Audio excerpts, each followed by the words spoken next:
Mahesh, please come to my cabin.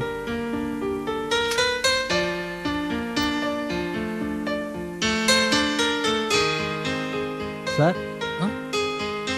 Mahesh, இன்னும் 10 நிமிஷத்துல என்னோட டேபிள் ஒரு ரேடியோ வந்தாகும். சார் ரேடியோவா? ஆமாப்பா. I need 2 in 1. Everything is okay. Sir CD LD கம்ப்யூட்டர்னு காலம் எங்கெங்கயோ போயிடுச்சு, இப்போ போய் ரேடியோவா? உங்க அப்பா கூட தான் பழசாயிட்டாரு, அதுக்காக தூக்கி வீசிடுவீங்களா? நான் சொல்ற செய்தான் உங்களுக்கு சம்பளம், அது செய்யுங்க. எனக்கு ரேடியோ கேட்கணும் பைத்தியம், அதுக்கான பைத்தியக்காரனா? Go get a 2 in 1. Sir என்ன பிராண்டு? நல்லா குரல் தெளிவா கேட்கணும், அந்த பிராண்ட். Okay sir. ப்ளீஸ்.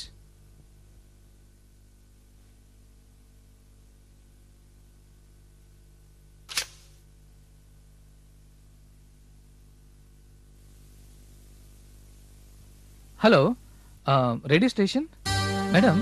நேற்று 4:30க்கு ஒரு ப்ரோக்ராம் வந்தது. அதுல பேசின பொண்ணோட பேர் கேட்டிருந்தேன். எதுக்கா? அவங்கள அப்ரிஷியேட் பண்ணத்தான். சாரியா, ஆபீஸ்ல கேட்கணுமா? என்ன மேடம் இது, பாராட்ட கூட விட மாட்டேங்கிறீங்களே. Anyway, thanks.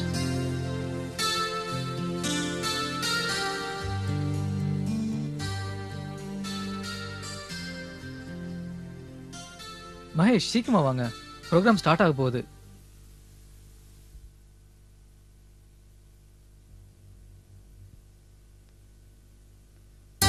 அடுத்து இளைஞர்கள் நலம் என்ற தலைப்பில் சில நொடிகளில் இந்த நிகழ்ச்சி ஆரம்பமாகிறது. நேயர்களுக்கு வணக்கம். இந்த நிகழ்ச்சி உங்களுக்காக, இளைஞர்களுக்காக, எதிர்கால இந்தியாவுக்காக. ஒவ்வொரு இளைஞரின் மனக்குமரலும் அதற்கான தீர்வும் இங்கு அலசி ஆராயப்படும். அதற்கு எழுத்தாளர்கள், போலீஸ் அதிகாரிகள். மிஸ்டர் மகேஷ், இந்த ப்ரோக்ராம் முடியறதுக்குள்ளார ஒரு bouquet full of red roses ready பண்ணி எடுத்துட்டு நேரா ரேடியோ ஸ்டேஷன் போய் இந்த ப்ரோக்ராம்ல பேசிட்டு இருக்க மேடத்தை பார்த்து கொடுத்துருங்க. அப்படியே என்னோட விசிட்டிங் கார்டை அதில் வச்சிடுங்க. இதாங்க. என்ன ப்ரோக்ராம்? இளைஞர் நலம். Okay sir. ஓகே. இந்த காலத்துல இப்படி ஒரு ஆளு, இன்னைக்கு ரேடியோ கேட்டா நாளைக்கு கிராம போன் கேட்பான்.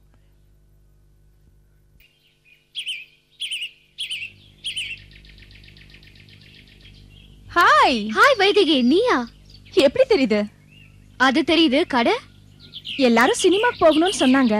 சரின்னு ஸ்டாஃப் உங்களுக்கு 2 hours பர்மிஷன் கொடுத்துட்டு கடையை க்ளோஸ் பண்ணிட்டு உன்னை பார்க்க வந்தேன். சரி வா. இப்பெல்லாம் உன் ப்ரோக்ராம் கேட்டுட்டு உன் சிஸ்டராமேன்னு எனக்கு நிறைய பாராட்டுகள். ஆமா ஆமா, நிறைய ஜென்ஸுங்க பாராட்டுறாங்க போன்ல. அவங்கள ஒருத்தனை செலக்ட் பண்ண வேண்டியது தானே? பாவம், எல்லாரும் என் குரலை கேட்டு மயங்கி நான் என்னமோ பெரிய பேரழகின்னு கோட்டை கட்டிட்டு இருப்பாங்க. ஆனா நேர்ல பார்த்தாங்க, சொல்லாம கொள்ளாம அவுட் ஆயிடுவாங்க. அவங்கவுங்க கனவுகளோட கற்பனைகளோட வாழட்டுமே. உன் அழகுக்கு என்னடி குறைச்சல்? எப்பவும் இந்த அழகிலேன்னு உனக்கு காம்ப்ளெக்ஸ். ஆனாலும் ஏன் அழக உனக்கும் உன் குரலை எனக்கும் அந்த ஆண்டவன் கொடுத்திருந்தா? ஆலமரத்துக்கடியில ஜனங்க படுத்து தூங்குவாங்கன்னு தெரிஞ்சுதா அவங்க மேல விழுந்தாலும் அடிப்படக்கூடாதுன்னு அதோட பழத்தை சின்னதா படிச்ச ஆண்டவன் தாங்க முடியாத வெயிட்டான பூசணிக்காவ தலையோட படிச்சிருக்கா. இதெல்லாம் நாம பேசி என்ன இருக்கு? இருக்கிறது நல்லதா மாத்தி நல்லபடியா வாழ கத்துக்கணும். மேடம், ரேடியோ ஸ்டேஷன்ல இப்போ ஒருத்தர் ப்ரோக்ராம் பண்ணாங்களே, அவங்க கிட்ட குடும்பம் சொல்லி ஒருத்தர் கொடுத்தாரு. அவகிட்ட கொடு. தேங்க்ஸ். வரேன் மேடம். என்னடி இது? என் குரலை கேட்டிருப்பா அந்த வெங்கடேஷ். அதான் போன்ல என் பேரை கேட்டான்னு சொன்னேன். அவ அமிச்ச போக்கேதான் அது. பேரு போட்டு கார்டு இருக்கு பார். Full of red roses. My favorite. Venkatesh MD. Venki Import and Export. Police garden. Oh, ரிச்சான ஏரியால தான் இருக்காரு. கனவுல மிதந்தது போதும் கடை திறக்க